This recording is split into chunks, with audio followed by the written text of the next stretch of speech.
Hello. Do we have people on the call?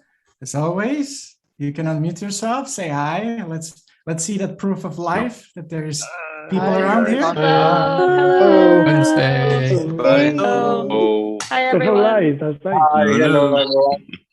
Hey, Hi, I'm guys. live. Good morning, good day, good afternoon, good evening, wherever in the world you are. You're definitely in the right place. So let's give it a couple of moments for people to join in as they're logging in. So let's see. We have already some 100 people on call. Let's see who we have. I'm gonna go all the way in the back. The last one on my screen is Stephen Aldrich. Interesting. All right, Akio, Dwayne, Bruno, John, Kirk, Coyd, Andrea, welcome. Henry, Lucas, John, Miran, Lewin, Tyler, JP, Coyd, Kevin, Martin. Wow, the list is long. And let's see some people with the cameras. Dean, Aaron, Walter, Heinz, Ken, Marco, Andre, Matthias, Victor, George, Rodolfo. I see you all trying to click through all of that, but it's like so many pages and I almost can't fit you all on the same screen. So welcome. Well, once more, allow me to extend to you all a very warm welcome. There's no better place I'd rather be at this time of the week that, right now with you all during the Catalyst Weekly Town Hall. So as always, we have plenty of exciting updates from funded cohorts to go through. And most importantly, an array of captivating breakout rooms to follow once the actual main segment ends. So make sure to stick around with us so that you can participate in that magic of Catalyst after the town hall. So if you are watching this town hall on YouTube, I encourage you to look for the Zoom invite link, which is or should be underneath the video window in a little bit in the description box so that you can come join us here directly. And what you may see on Zoom via here on video on YouTube is just a snippet of all the participating members. So come down and join us, especially for the breakout rooms in the end. But for now, without further ado, let's set up some of the stuff so we're ready to go. Before we do that, we had a really cool idea. I think Felix just mentioned it. So we know like the Catalyst community is ever growing each week, and we would like to try another experiment today to see, every week we see new people joining ecosystem, like going full-time, part-time, joining the ranks of Catalyst. And if you have made such a transition recently, whether it's been in a couple of months or days or weeks, and you are working partially, full-time, or anything of that in between on Catalyst, just give it a little bit thumbs up, emojis, or anything via your Zoom so people can see on the call to see you all who have made that amazing leap and are actually being able to support yourselves via Catalyst. So like for everyone else watching, if you are able to see all those emojis, like give them a round of applause for taking that leap, and hopefully we can see more and more of you joining these ranks. And let's see how this evolves over time as we go from town hall to town hall, because we might just be, giving the temperature check each town hall to see like where the people are at. So again, appreciate every one of you adding your 50 cents to the Catalyst community. But now, without further ado, let's begin. TK, would you do us the honors and kick us off with the welcome to the experiment slide? Are you here with us on the call? Yeah, I'm here. Okay. Awesome. All right. So let me just share the screen. Yeah. And let's give it a try. Cool. All right, floor is yours. Okay. So hi everyone. Welcome to the experiment. Things may break, lack documentation, differ greatly between iterations, disorient, overload, and inspire, but our goal is to provide a safe and lively environment for you to explore the highest potential of human collaboration. Woo! Are we excited? This slide. Yeah, we are. This slide never gets old. So TK, that's wonderful. So I think everyone is wondering like maybe who you are and what's going on. And so I would like to introduce you to the community as our newest member of the Catalyst team that will be working very much closely with you all and the Catalyst community. TK, let us get to know you real quick, like who you are, where you're from, and what has on earth led you to be here with us today. Hi everyone, I'm TK Princewill. I'm a community manager for Catalyst based in Africa. I work with Danny and the rest of the community team, to keep pushing this wonderful community forward and, to promote and foster global adoption, especially in Africa, because I live in Nigeria at the moment. And the goal is to, foster adoption in Africa and, to push the good work we're doing, to the far ends of the world, especially to the parts I need it the most. So I'm TK once again, and I'm here to serve the community the best of my ability. Thank you for having me. Awesome. So that's amazing. So you, as someone who lives actually in another part of the world, so most of us have, we call them first world problems, but then we have some unique perspective that you're bringing in from the Africa. And I know you I know you want to aspire to help us like bridge those African communities closer to the Catalyst and Cardano at large. And we've had like several conversations on this topic already. So I just wanted to give you like a snippet of like, so what are your thoughts on how you think the Africa Catalyst community can work together, and what are the things that you are most excited about going forward? I'm excited. Catalyst is like the Y Combinator on the blockchain, and I'm excited because a lot of Africans do not have the opportunity to get funded. Especially, I know how hard it is for early stage startups to get funded in Africa, and Catalyst is the doorway, to solve those problems. So I'm excited to be part of, this wonderful team, this wonderful initiative to be able to help my people and, the African continent to be able to access this funding. So that's amazing. Welcome again to the team. Welcome to the community. So TK has been around for a couple of weeks, working behind the scenes, and now he's coming to the light. So always make sure, TK has a big heart and he has a space for all of you. So make sure like after like now, TK, feel free to share some links or like a Telegram link, how to reach out to you directly, maybe a Twitter handle. And, I can't wait to share with the community on a lot of cool and exciting stuff that we've been chatting about, especially with regards to Africa and how we can bring those initiatives forward. So welcome aboard, TK. Thank you, Danny. Cool. So, great. Speaking of African themed initiatives, so let us move now from Nigeria, where TK is, which is based on basically now the Gulf of Guinea, and move a bit more to the east, and that's more closer to the African Horn. And I would love to invite to the stage Nebiyu Sultan, who is going to tell us more about the work him and his team have been putting in Ethiopia. Nebiyu, are you here with us? Yes, I'm here. Hello, everyone. Awesome, welcome. Well, before we get to jump into all the amazing initiatives taking place in Ethiopia under your leadership, could you tell us a bit about how your own journey has led you to be here with us today, whether on this town hall or the Catalyst environment at large? Yeah, I was first introduced to Cardano when Charles actually first came to Ethiopia back in 2018. I did not know who he was back then, but like a friend of mine was very enthusiastic about him, so I was like, I had to join in and see. So that's how I first got introduced to Cardano, and the last year I was more focused on seeing what else I can contribute to the community, and then I saw the Catalyst funds, and I started applying for those as well. And I met a lot of new friends here that are also applying in Ethiopia who I did not know before, and we've been slowly building a community here after that. That's amazing. So let's learn more about the project. Now you had under Fund 5, Cardano student clubs in Ethiopia. So floor is yours, and we can wait to learn about all the exciting stuff you're working on there. Anytime you're ready to advance to the next slide, just give me a heads up. Okay, yeah. So yeah, we can go to the next slide. So as I said earlier, like I met the Cardano team. There was several applications on Catalyst that were from Ethiopia, and we all started sending messages on the platform, and then we had somewhat similar kind of projects or similarly themed.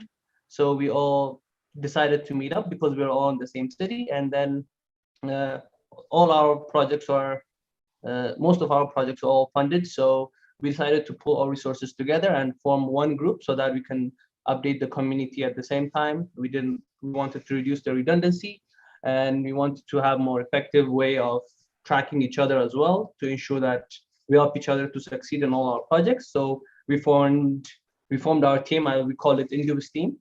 Indubis was the first king of Ethiopia to bring currency in the country. So we thought that would be a fitting name, and that's when we started forming the team. After that, we've been working together to supporting each of the teams, each of our projects, so that we all succeed. Next slide. So the Indubis team is, as I said earlier, is like a collaborative team of Catalyst projects. We all run our projects, but if any one of the team needs any supports, the rest of us will pitch in. And if any of us has anything that we need, we request it from the team. And they all have their own network. So it's been very helpful. Next slide.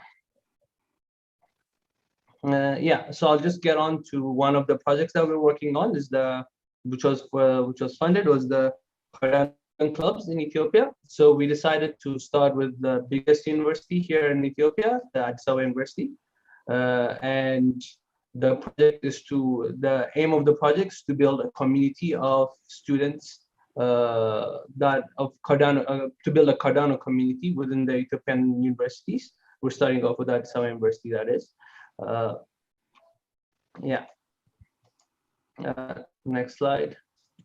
So we started off with two main objectives that we want to do. One is to introduce Cardano to the university students, and then to recruit student ambassadors so that the project will leave our hands and will be handled by the students themselves, where they recruit more people, they have more members, and they manage the whole community by themselves.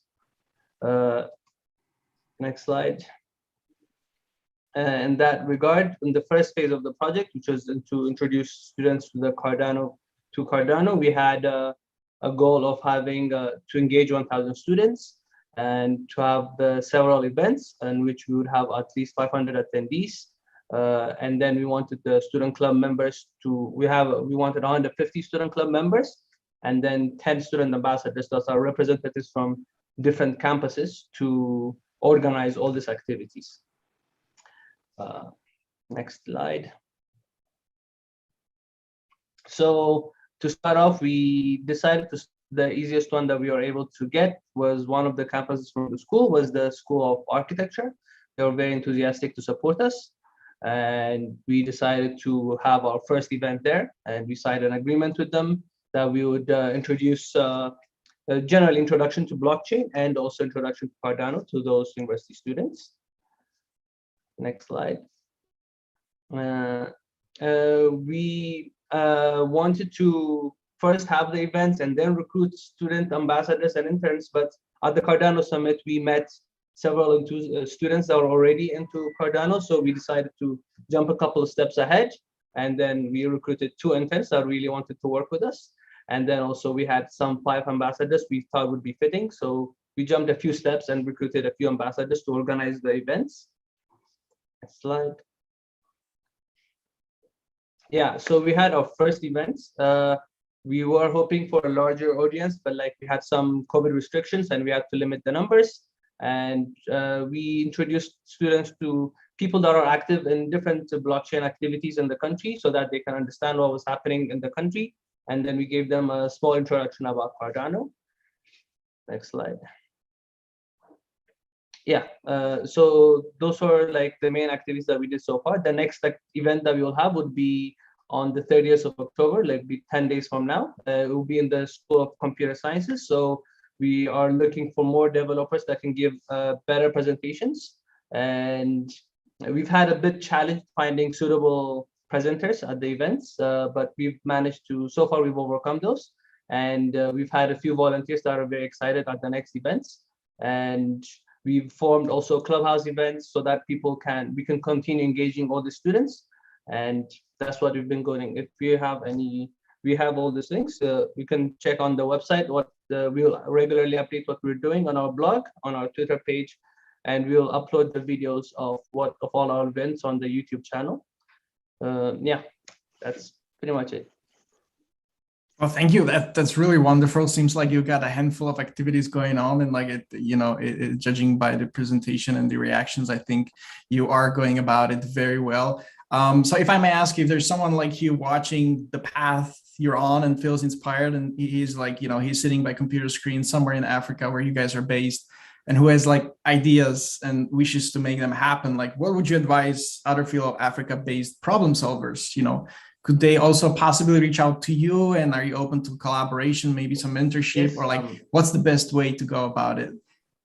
Yes, anybody that wants to connect with me, I'm always available. My advice is always to go for it.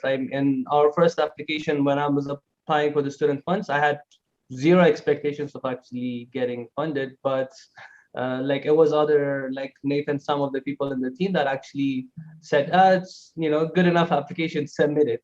That's when we decided to go for it. So I think anybody that has any ideas or has any plans of solving any problems that they're in their current community, I think should definitely, at least in the Catalyst Fund, should definitely apply and approach the community. Actually, I met a lot of people that I did not know about. I've had a lot of help from the community in organizing these events, finding also the right documentation on what to present. I've had a lot of help from the community. So I think the community has been very open for me, and that I've really loved it so far. So I think I've not had any problems communicating with any of the community members. So if anybody has any questions, I think the community is also open, just like I am. Wow, that's amazing. Well, thank you, Nebiyu, and I think your co-team members, Nathan, Merab, and Jonathan, I think for your guys' efforts so far, and we really can't wait to see what the further great things we're gonna see from you. So good luck, and get you here with us next time around. So we're gonna gladly have you here again. So thank you again. Good luck, Nebiyu. Thanks. All right. Well, now we can move on to our second presenter. He definitely is no stranger to the Catalyst process. He's been very much in the weeds of like the research and what's happening behind the scenes on the voting structures and whatnot. And with that, I would like to welcome Kenric Nelson, who is going to tell us a bit about his research and the findings, I think under the Fund 4 funded proposal, Diversifying Voting Influence. Kenric, welcome. Yes, thank you very much. Glad to talk about the project and really love the community. Well, before we kick off, as always, could you just real quick tell us about the path that has led you to be here with us today, for the people that have not met you before? So most of my life has been as an engineer in industry, but I had a very nice opportunity to work as a research professor for a 5-year period at Boston University. And that included collaborating with Andre Villela, who's my partner here on this project, and Eugene Stanley, who founded the field of econophysics. And from them, I learned about cryptocurrencies and started doing some trading, investing myself. Met Charles Hoskins when he spoke at MIT here in Cambridge and sold out the meetup that night. So they moved to had about 500 people and took over a bar in Cambridge, Mass. So that was my introduction to cryptocurrency and Cardano. Well, that's fantastic. And you've done some fair bit of research related directly to the voting, and I think we're excited to learn about the findings because these are the very important first steps of learning of like how we can navigate the path forward. So again, whenever you're ready, just tell me when you're good to go for the next slide. Okay, so you can flip to the next slide and we'll get started. Yes, so again, I'm Kenric Nelson. I lead a company called Fotrack here in the United States, and my partners are Andre Villela from the University of Pernambuco in Brazil, and Megan Hess joined us from WADA in Cameroon. Andre is the scientist who's done most of the analysis that you'll see today, and Megan is helping us communicate the results to the community. So you can flip to the next slide. I'm going to talk about the results we've completed under Fund 4 that demonstrate why it's important to have a different allocation than just simply one coin, one vote, which has the danger of becoming kind of an oligarchic decision-making process rather than a truly decentralized, distributed decision-making process. Under Fund 6, if you haven't voted, we hope you'll support us in the design and simulation of these methods. And then in Fund 7, we're proposing a challenge to have teams actually prototype this method. So if you'll go to the next slide, I'll show you some of our analysis. So IOG has been very helpful in providing us the distribution of wallets during the funds 4 and 5. They have a very similar shape, even though there was about a 42% increase in wallets that registered for Fund 5. And they're extremely heavy tail, which is part of my own expertise and part of why I was concerned that one coin, one vote will not fulfill the aspirations of the Cardano Catalyst community to have a distributed decision-making process, because even though it seems like these groups with smaller wallets where they have high numbers of them might have some influence. In fact, out here are 2 wallets with approximately 50 million ADA in them. And we'll see on the next slide why that's significant. So if you can flip to the next slide. So here in red, I plot the total wealth for this cohort of wealth ranges. And when you look at this distribution in this way, the picture changes dramatically. Even though there are a lot of wallets in the lower ranges, their influence in the voting is really minimal. And then it peaks at about 1 million is where you get the highest peak cohort. And then it decays very slowly. And the other thing that happens is that we've done analysis that shows that in this range of 100,000 ADA in a wallet, if that wallet made a decision and then everyone else randomly selected their choices, 99.9% of the time, that 100,000 wallet would be the influential vote. And that gets worse as this gets higher. So these are really almost veto level control over the decision making right now. But we don't have to stay that way. There are solutions to this that have been in the scientific literature for a while, and other cryptocurrency communities have been looking at these. If, for instance, you take the square root of the wallet size and you allocate that number of votes, you get this distribution in gray. And you can see here that it's closer to a bell curve. The wallets that have smaller wealth still have a good bit of influence. The peak shifts between, below 1 million down to around 100,000. And then this actually now decays fast on the tail side. So people with large wallets are still going to be very influential, but they're not going to have a veto level of control over the decision making.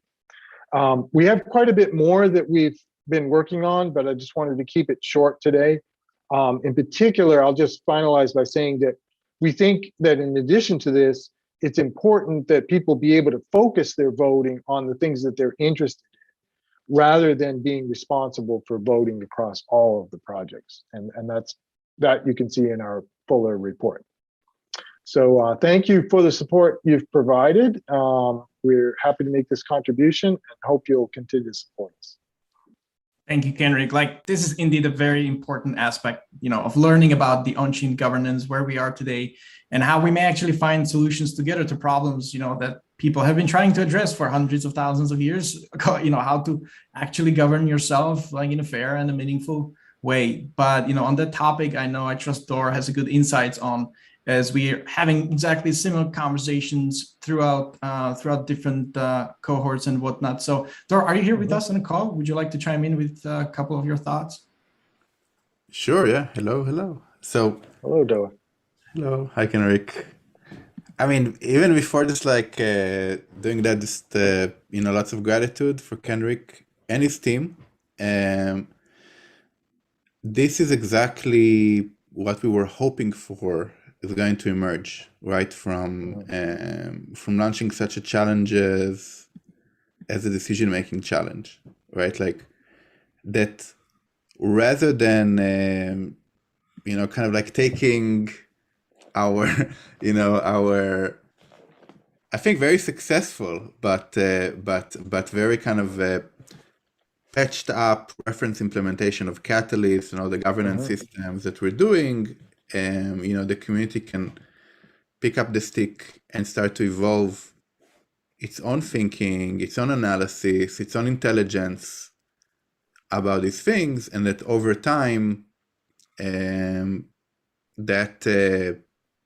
it will be autonomous, right? It will be autonomously governed, but not just autonomously governed, but like awesomely governed. In what I mean is that that the decisions and the intentions and the analysis is based on data and careful analysis and a scientific approach.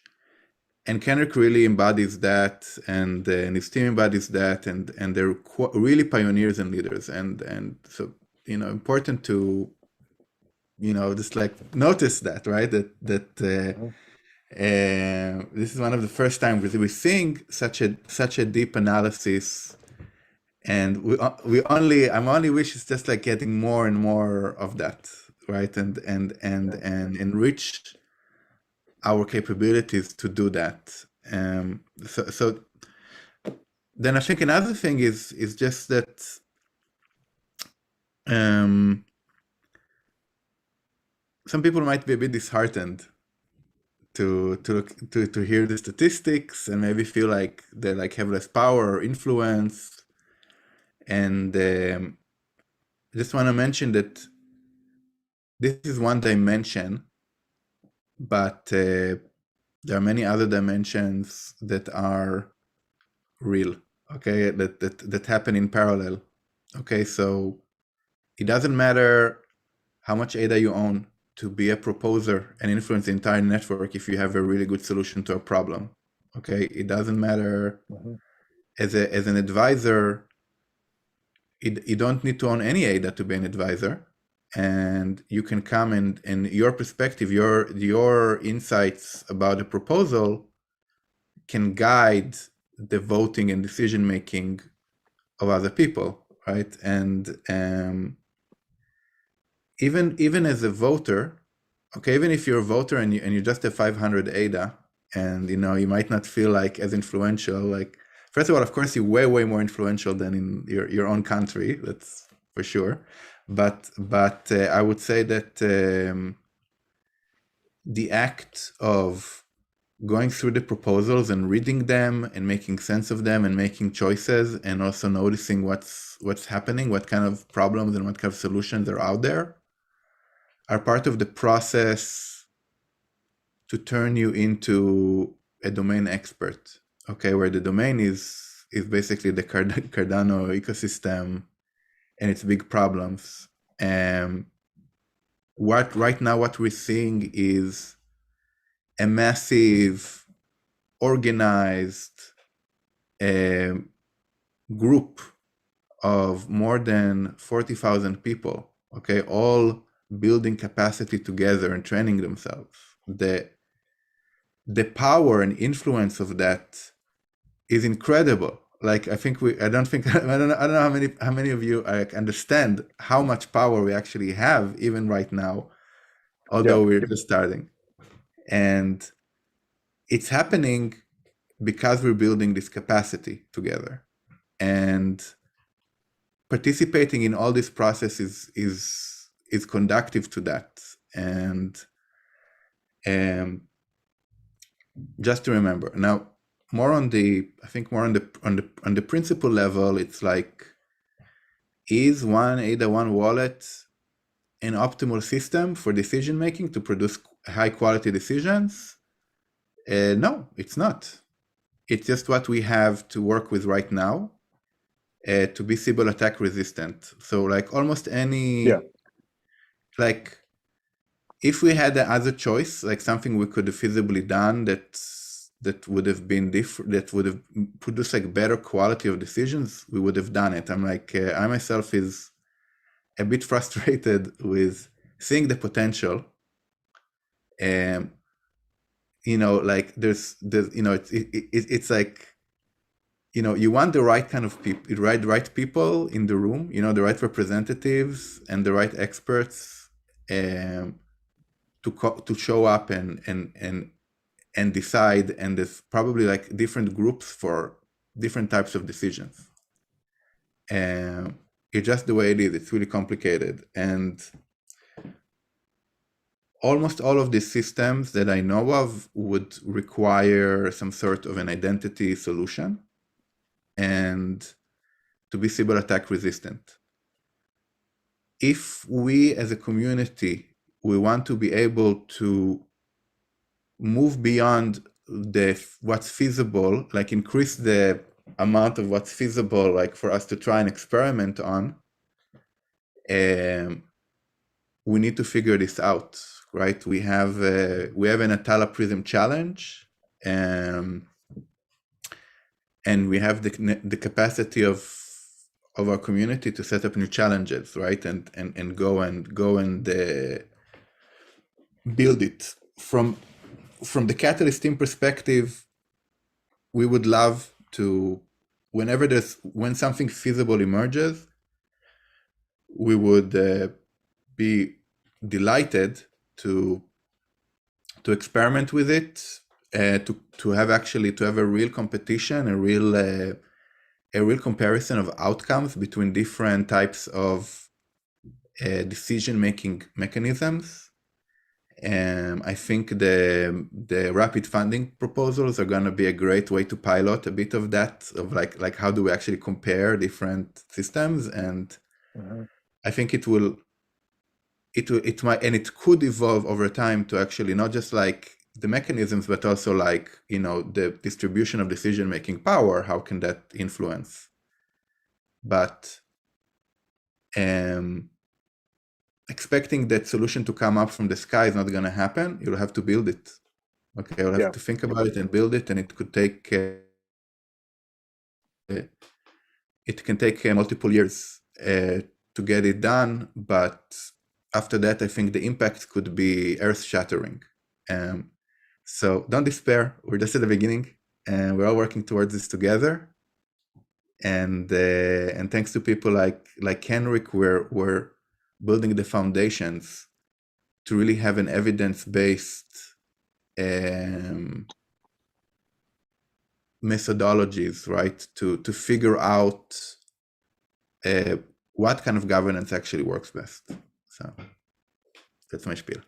Yeah, thanks, Dare. I certainly support all of that, and you know, particularly the issues around Sybil attacks of other methods is part of what we want to look at. So we look forward to moving forward with this. Yeah, us too. And we may have a discussion after the town hall. I'm not sure if a room got opened up for it, but you know, I'm available either later this afternoon or other times to talk with people who want to learn more about this and help us move it forward. Yeah, thank you both, Kenric, Thor. You know, if you felt inspired by the presentation and you have something to share, absolutely make sure to catch the voting and the governance breakout room that will certainly open up right after the main segment, so where you can engage in a meaningful and respectful discourse, as always, on these very important topics. And if I was ever hopeful, like in any communities, Cardano community is very inventive, and as people were putting up in the chat, it's all about co-creation and collaboration. So the only way forward is always to be iterating together, and these are very important reflections that we always need to take around. And if Catalyst has proven so far, it is really good at iterating. So I'm absolutely confident that any path we take forward, it will be one that we do with the research and collectively within the community as the path unfolds, because we're literally going where no one has been before. So what else to expect? Just exciting things ahead of us and loads of more challenges to tackle. So thank you, Kenric, for the amazing work. Thank you for the support. Thank you. All right, cool. Moving on. We have one additional coordinator presenter today, and that is Rob, who also certainly is no stranger to the Catalyst community since he's been around pretty much the very first fund as far as I can recall, and who has also some amazing news to share with us. So Rob, are you here with us still? Can you come off mute and come forward? Hello there. Welcome, welcome, Rob. Well, that's amazing. Well, tell me, is it true, first of all, Catalyst birdies are telling me that maybe your Fund 3 funded proposal is now completed within its scope and that you have a lot to share with us and the outcome, and maybe even showing us how it all has come together? Yeah, absolutely. Like you said, my name's Rob Greig. I'm one of the original 50 OG Project Catalyst members. I joined back in Fund 1 in August 2020. I've met so many great people in the Cardano community, and Project Catalyst has changed my life forever. I went all in on Cardano, gave up my full-time job in July, and now I work full-time on my Cardano metaverse project, Cornucopias, the island. And I've built a team of 10 amazing people. I've also somehow managed to build my own cornucopian community, and I can see quite a few of them are here today to support me. So I hope I represent them well. But yes, like you say, today I'm here to launch my Project Catalyst funded Project 3, Visual Studio plugin. If you can go to the next slide, please. I have been on Town Hall probably 4 or 5 times, 2 previously with this project. So I've just put those there for people to have a look if they want to look at my 2 previous demos. If you go to the next slide. So yes, at the top you'll see the link to the open source, so everybody can download whatever I demo today, and there's lots more in there as well. You can all download it and run and start communicating with the Cardano blockchain. All you will need is a copy of Daedalus or Daedalus, so mainnet or testnet. It'll work with both of those with that code. Can I share my screen? Absolutely. Let me get out of the way. And the floor is yours, so give it a go. Okay, can we see this? Let's press play, and away we go. Okay, so the first thing I can do I must say everything that happens on this screen is using the amazing BlockFrost API. So if I look at querying this address here. Here we go. So what this is now doing is for a Cardano address, it's bringing back all the UTXOs. For this one in particular, I can now see all the inputs and the outputs. That's happened on each of these transactions, which is amazing. This one, as I'm clicking on here, happens to have the metadata going on here. I don't know if it's large enough for you to see it on the screen. However, if this metadata actually relates to an NFT, and some people may recognize this or may not, but this is actually a Jet Chickens NFT. We can click on there, and here it is. So you know, Kyle is another OG. So we can look at assets on here as well. So if I search here, we can look at other assets that belong to this policy. I think it's still here. We all go in the background. So this will be every single asset that is, well, yeah, that's been linked to that, and all the metadata is here. Speaking of metadata, we can go and have a look at the entire blockchain, and this is really interesting because I can see everything that is being minted in real time and read the metadata straight from here and have a nice little preview. Most of the projects store their images on IPFS, so that's what we're seeing here, pulling down immediately from IPFS. Speaking of IPFS, we also using the BlockFrost API. We can push an image in here, and it'll push up to IPFS, and then bring back the IPFS link that you can put in your metadata. There is, sorry, it's loading on the other screen. Oh, come on. It'll come over. What's happening on the other screen that you can't quite see? Here we go. It's coming back. So in real time, it's looking at all the the projects that are now minted in the last few minutes. So these will all be coming through. So these are, yeah, these are all the assets. So it's really good to have a good nosy of what's being minted in real time. And this will work with mainnet or testnet. Okay, so we can look at the transactions. I can look at all the stake pools that are going on. So I've limited this for 6 at the moment. You can see active, retiring, retired. I've added a link here, which is again, has gone on the other screen, because this was written in Visual Basic. But this little link here, it's one of many. I mean, if you code in VB or C#, you'll know these. But you can take the code directly from. God, I'm going to try this now in real time. Let's just do one. I'll try this in real time. Push it straight in here, which is Visual Basic, and oops, convert. And there we go, straight into C#. So don't worry that it's in Visual Basic if your first language is obviously C#. So this is all kind of reading, bit of writing, and then the Cardano CLI.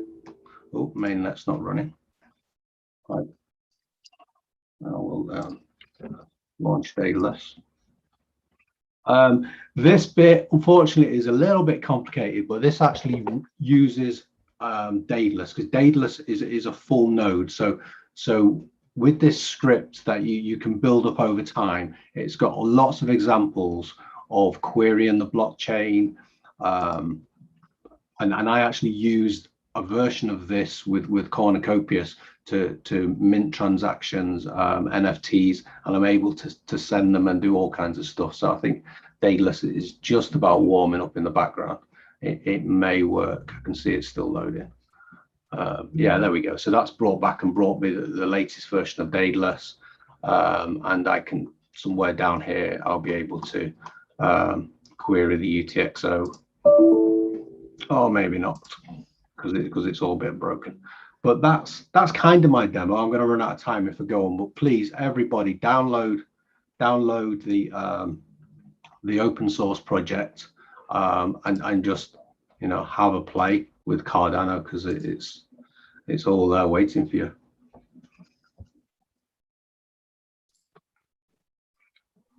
Next slide, please. So I do have 3 proposals within Fund 6, 2 for Cornucopias, the island.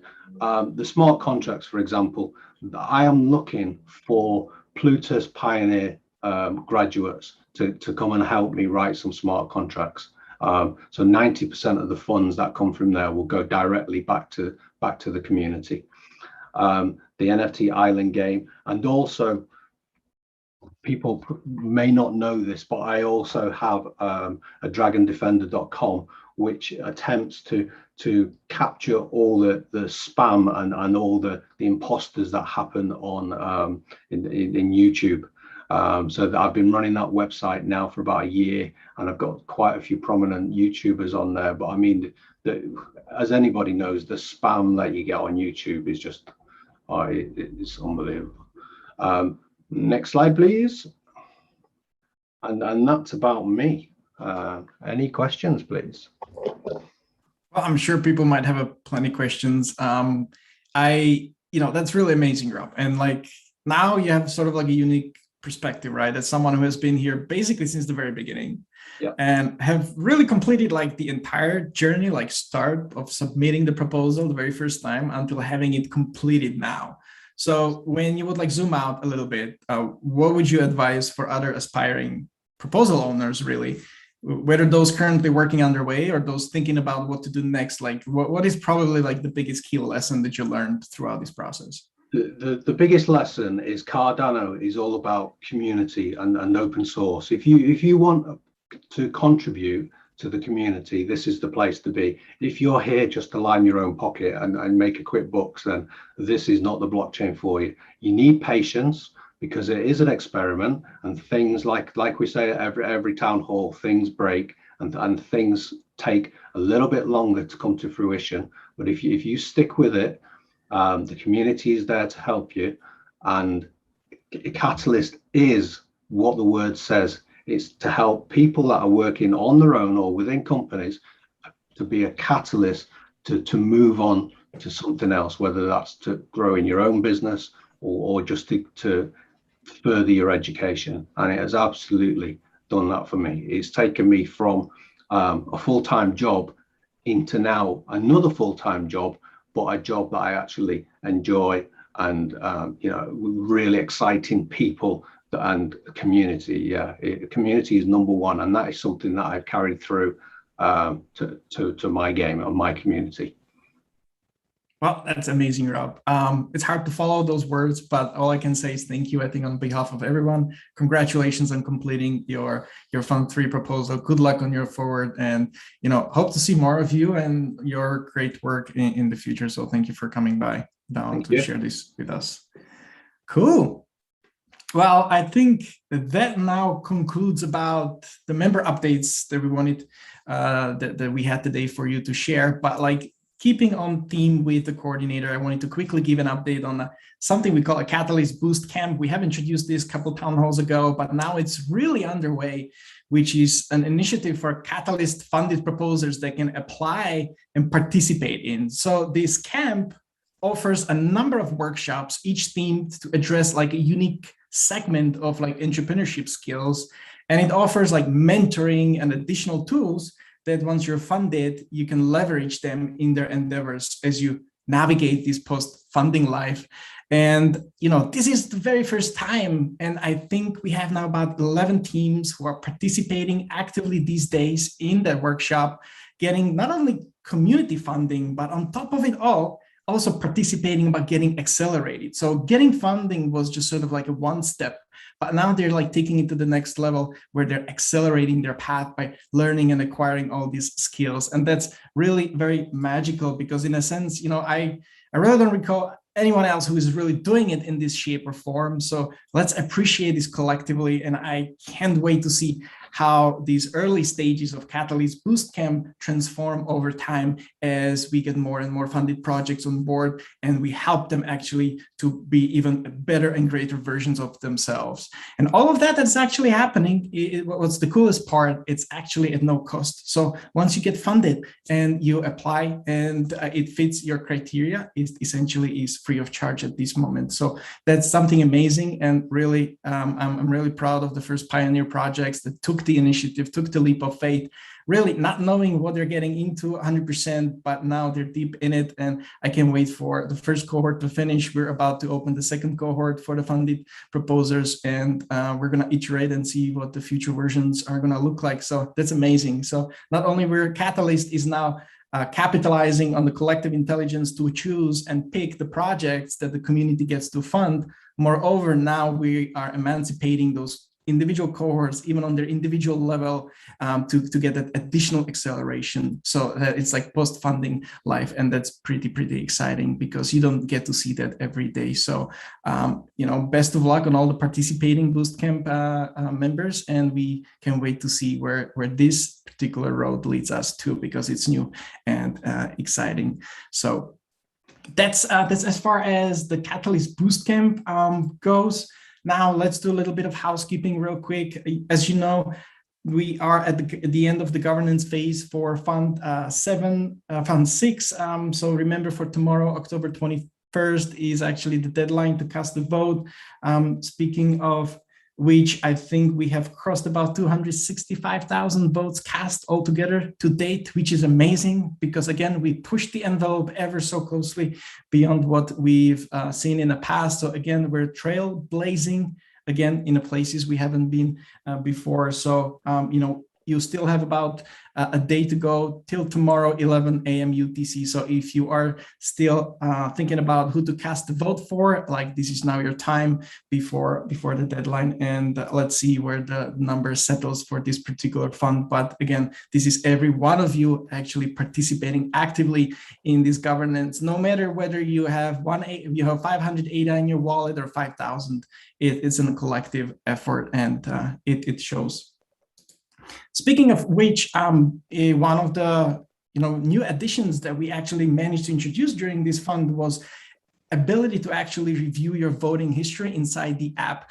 Since this is the first version and first iteration of that feature, we've learned a lot with the new experience and all the feedback that we've been collected. So in case you have been running into some edge cases or problems, please help us log this in so that we can carefully analyze them and eliminate with your help for the next funding cycle. And every single ticket matters because we read it carefully. We try to understand where the issue is from.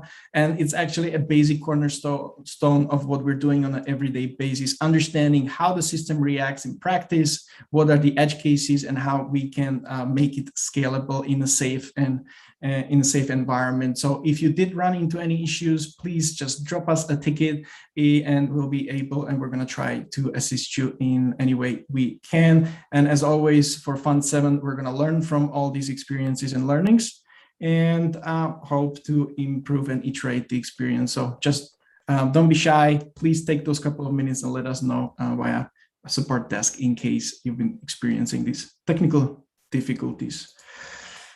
Yeah, quickly, tomorrow, deadline. If you haven't, I'm looking at you, you're there behind the screen. If you haven't cast your vote yet, please do. Deadline is tomorrow, 11 a.m. UTC.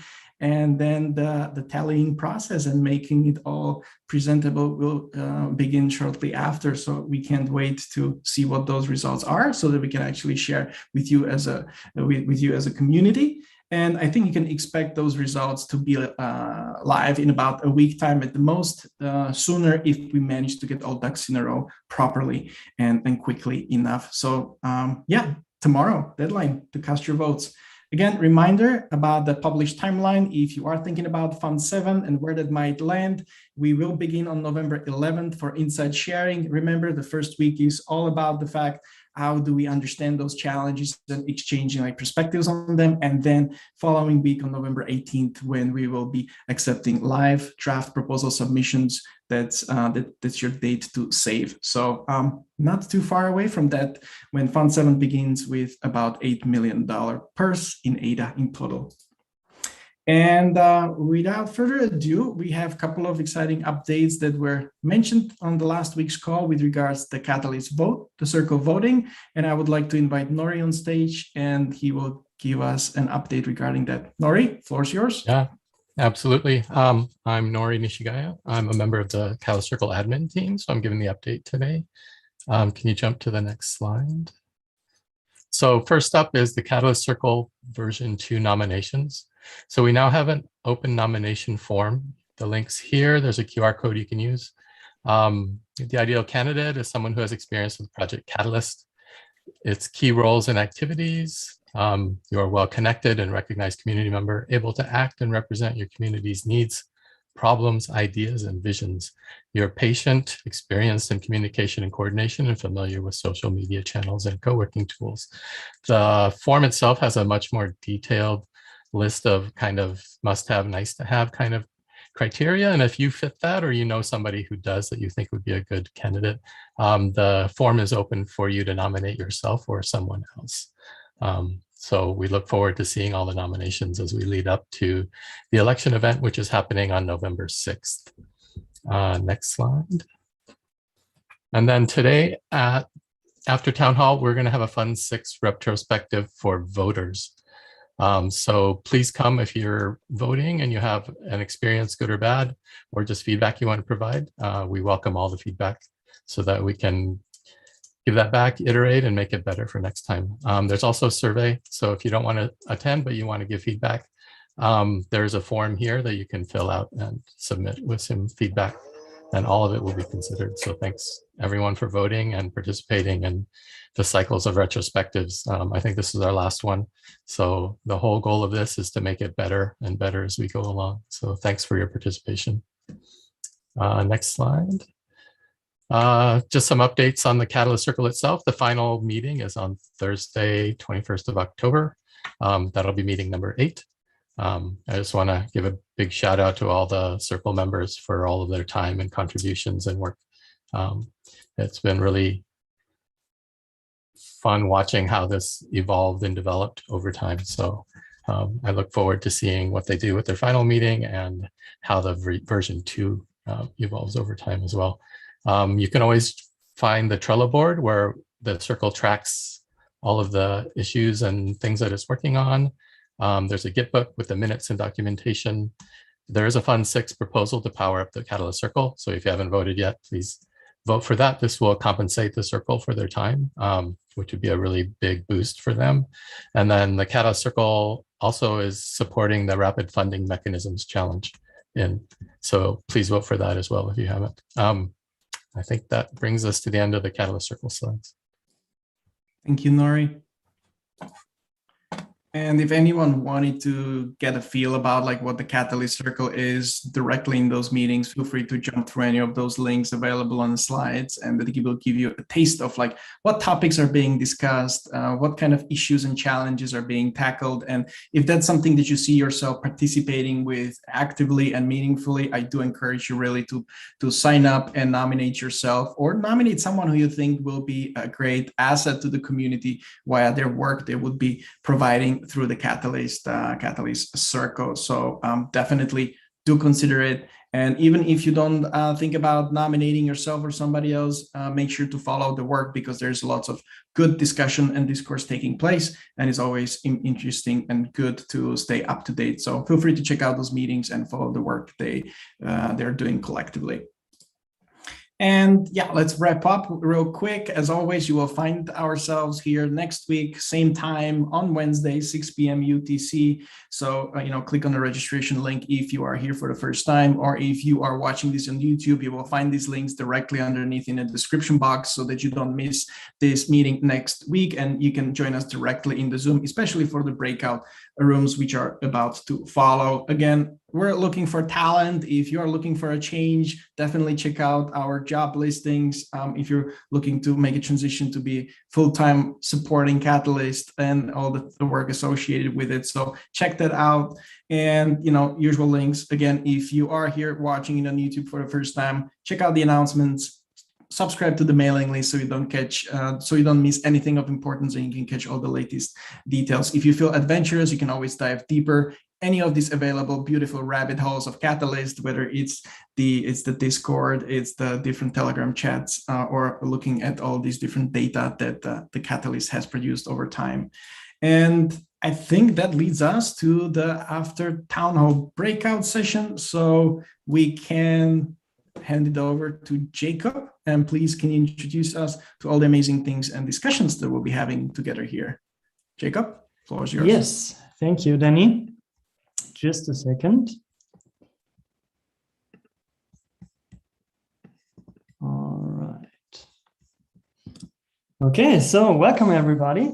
Before we dive into the after town hall, just let me quickly announce some events that are happening, that are going on in the community, and that you can also join, like the town hall. Oops.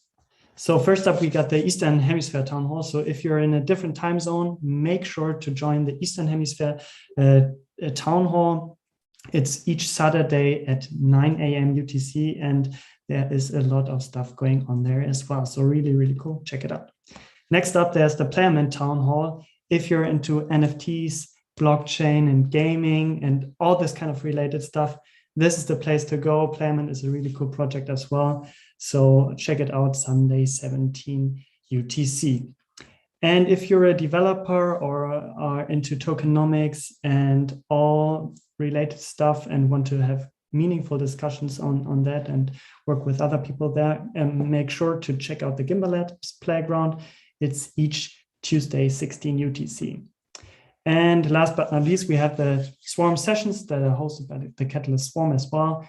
And they are open for the community to show what is being built and be connecting with other people in the community. So now let's come to the after town hall.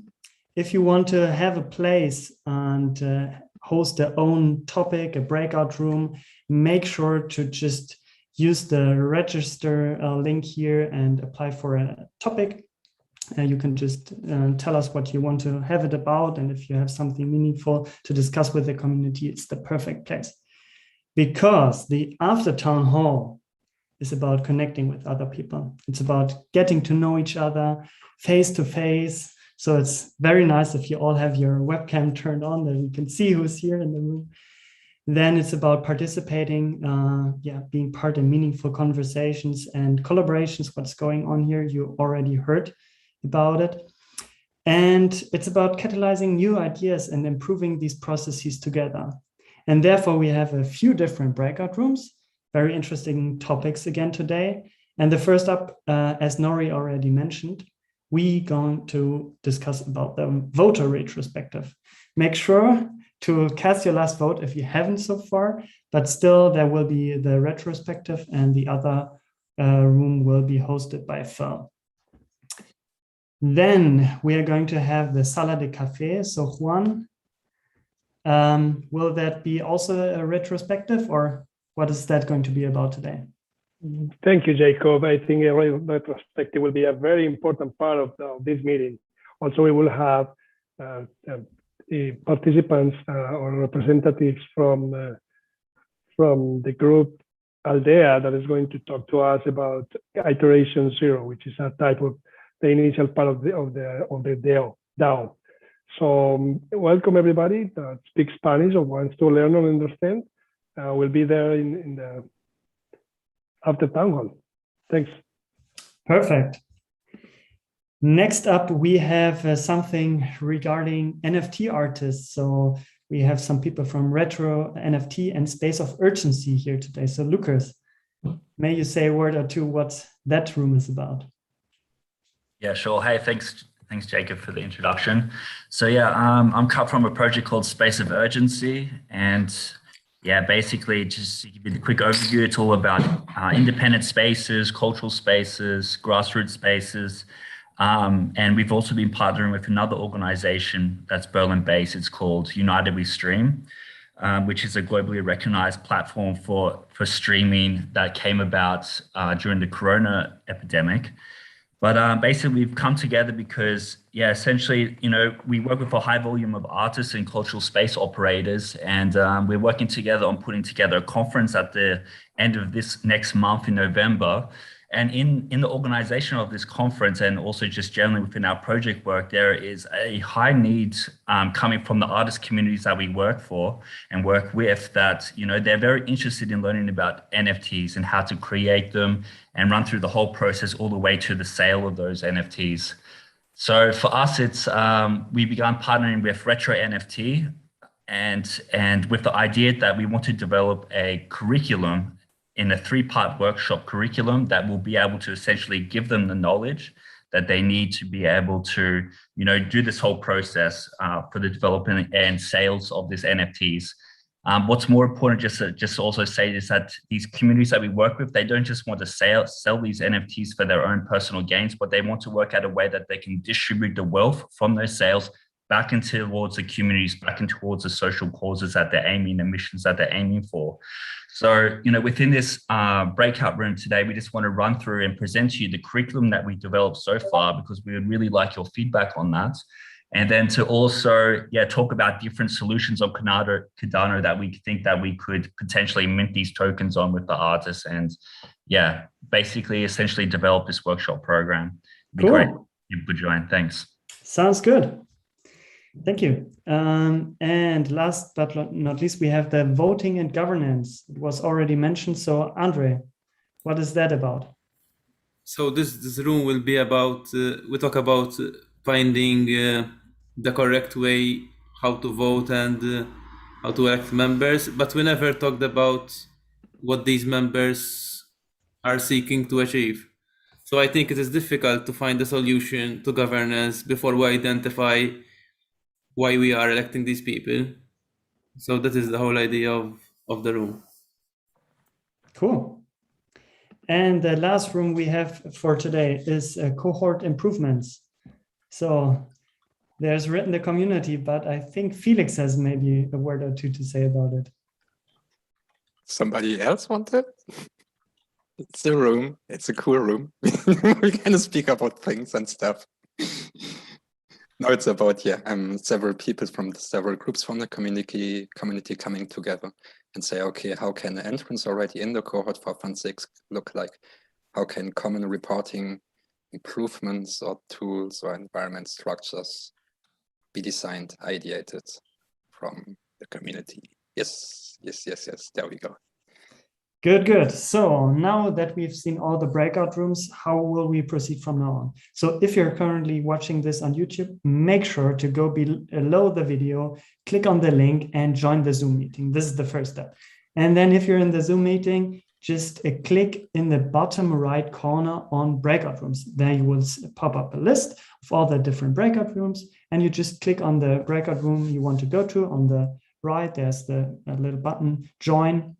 And if you have a problem navigating to the room, just raise your hand. We will navigate you to the room of your interest.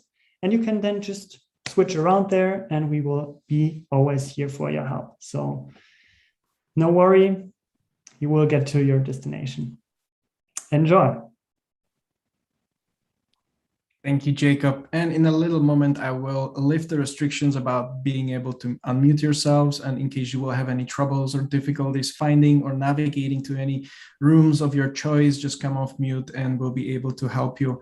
And as Jacob has alluded to, if you're on YouTube, you're more than welcome to come and join us. If not, and your time is precious and you need to run, that's fine as well. We will be back next week, the same time, same place. And what's exciting, we're likely will know what the Fund 7 challenges will be. So I wouldn't miss the next week's town hall and the results that might be published in between from the Fund 6.